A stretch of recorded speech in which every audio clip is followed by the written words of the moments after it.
പൊക്കവട എങ്ങനെയാണ് ഉണ്ടാക്കുന്നത് എന്ന് നമുക്ക് നോക്കാം. 4 വലിയ ഉള്ളി അരിഞ്ഞത്, പച്ചമുളക് ചെറുതായിട്ട് അരിഞ്ഞത്, ഇഞ്ചി പേസ്റ്റും വെളുത്തുള്ളി പേസ്റ്റും ചേർത്ത് കറിവേപ്പിലയും മല്ലിച്ചപ്പും ചേർത്ത് നന്നായി ജോയിൻ്റ് ചെയ്യണം. അതിലേക്ക് നമ്മൾ ഒരു 3/4 കപ്പ് കടലമാവ് ചേർക്കണം. ഒരു 1/2 കപ്പ് മൈദമാവും ചേർക്കണം. ഇത് നന്നായി നമ്മൾ എന്ത് ചെയ്യണം, ജോയിൻ്റ് ചെയ്യണം. അതിലേക്ക് കുറച്ച് മുളക് പൊടി,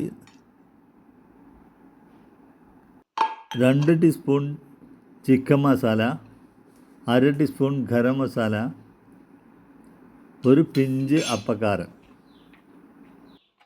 ഇത് നല്ലതുപോലെ ജോയിൻ്റ് ചെയ്യണം. ജോയിൻ്റ് ആയി അതിൽ ആവശ്യത്തിന് നമുക്ക് വെള്ളം ചേർത്ത് നല്ലപോലെ ജോയിൻ്റ് ചെയ്തതിന് ശേഷം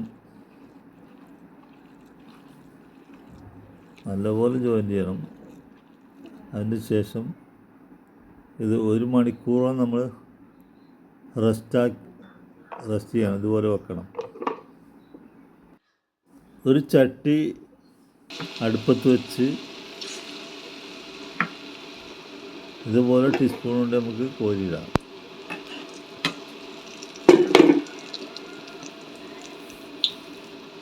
ഇടക്കിടക്ക് മറിച്ചിടണം. നമ്മൾ നോമ്പൊക്കെ ആയിട്ട് എല്ലാവരും എല്ലാ വീടുകളിലും ഇത് ഉണ്ടാക്കുന്നുണ്ടാവും. എല്ലാ വീടുകളിലും ഇത് ഉണ്ടാക്കണം. അതൊരു ബൗളിലേക്ക് നമുക്ക് നല്ല ഗോൾഡൻ ചുമപ്പ് വരുമ്പോൾ ഒരു ബൗളിലേക്ക് മാറ്റാം.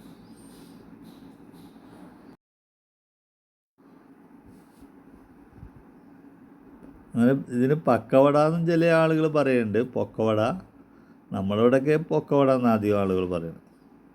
നമുക്കിത് കൈ കൊണ്ട് വേണമെങ്കിൽ ഇടാൻ, വെറും ടീസ്പൂൺ വേണമെന്നൊന്നുമില്ല. അങ്ങനെ നമ്മളെ പൊക്കവട നല്ല ക്ലിയറായിട്ട് വന്നിട്ടുണ്ട്. എല്ലാവരും ഉണ്ടാക്കി കഴിച്ച് നോക്കണം.